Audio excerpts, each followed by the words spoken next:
तासगाव तालुक्यातील पानमळेवाडी येथे विट्याहून मिरजेकडे कत्तलीसाठी जाणारी गायींची 35 जर्सी वासरे आणि 5 रेडकांना घेऊन जाणारी गाडी गोरक्षक डॉक्टर विशाल पाटील आणि सचिन जाधव यांनी पकडली आहे। या प्रकरणी रमजान इसरार मनियार आणि मुज्जमिल लतीफ बेपारी या दोघांना तासगाव पोलिसात महाराष्ट्र प्राणी संरक्षण अधिनियम अंतर्गत छळाचा गुन्हा दाखल झालाय।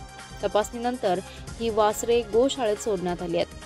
पुणे येथील विश्व हिंदू परिषदेच्या नचिकेत रावळ यांना विट्याहून मिरजेकडे कत्तलीसाठी काही वासरे जात असल्याची माहिती मिळाली। काही गोतस्कर ही वासरे MH10 BR 0441 या गाडीने जाणार असल्याची माहिती त्यांना मिळाली। त्यानुसार गोरक्षक विशाल आणि सचिन यांनी लिंब गावाजवळ त्यांनी हात दाखवून गाडी थांबवण्याचा प्रयत्न केला। यावेळी रमजान आणि मुज्जमिल यांनी गाडी थांबवली नाही। यानंतर पानमळे गावाजवळ 4 चाकी गाडी रस्त्यात अडवून लावून गाडी थांबवण्यात आली।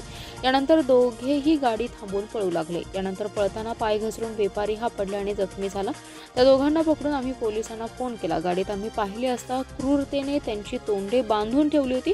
पोलिसांनी ही गाडी तासगाव पोलीस ठाण्यात आणली। यानंतर पशुवैद्यकीय विभागामार्फत वासरे आणि रेडको यांची पशुवैद्यकीय तपासणी झाली। त्यानंतर त्यांना गोशाळेत पाठवण्यात आले। वरील दोघांवर महाराष्ट्र प्राणी संरक्षण अधिनियम कायद्याअंतर्गत तासगाव पोलिसात गुन्हा दाखल करण्यात आला।